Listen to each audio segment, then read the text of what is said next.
Alright guys, let's talk about basic maintenance here for just a second. Dixie's chilling out over there. It's a hot day out here. So I've got 2,500 miles on the JL now. And as you know, anytime you purchase a new JL Wrangler, you are automatically enrolled in what they call the Jeep Wave program. And one of the things that the Jeep Wave program does is it gives you 4 free oil changes.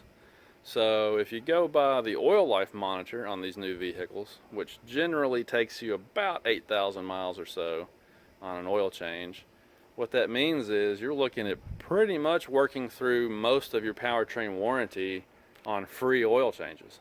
So I mean, who's not going to take advantage of that, right?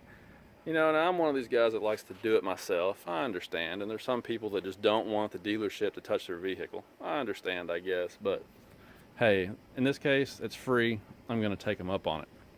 However, what I am going to do is right here at 2,500 miles, I'm going to go ahead and change the oil filter. And the reason I'm going to do that is because by this point, the engine should have a lot of those particulates and the break-in metals from that first 2,500 miles should be floating around in there. The filter obviously should have caught a whole lot of that. So I'm going to go ahead and swap out the oil filter, and that'll give me a little more peace of mind for the rest of this oil cycle. So I picked up a Mopar filter, part number 349.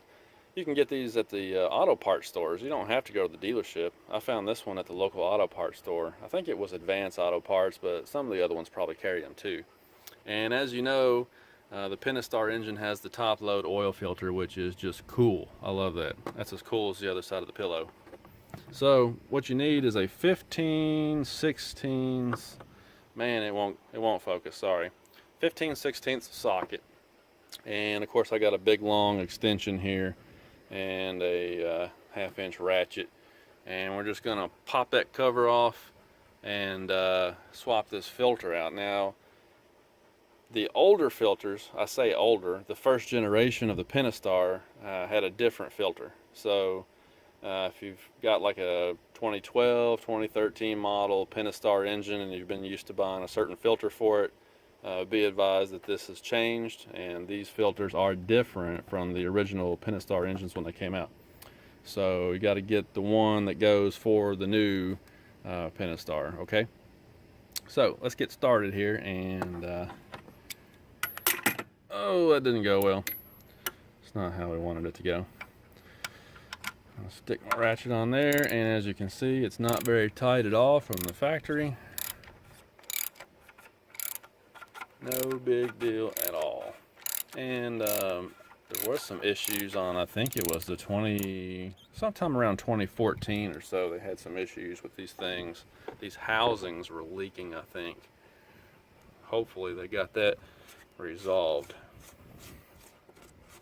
So when you pull, I don't know if you can get down there and see, I'm trying to get the camera in the right spot. When you pull this cover up, the oil filter is going to try and come with it, obviously. And so it's going to be dripping some oil. So I'm going to put the camera down here for a minute and use 2 hands so I can get a towel in here. Alright, so one last thing to note is when you get your new oil filter, there should be a new O-ring in the box. Okay, and that O-ring goes on the cap. You can see it right there. So it's a good idea, obviously, to go ahead and swap out those O-rings. Then you just pop your new filter back in.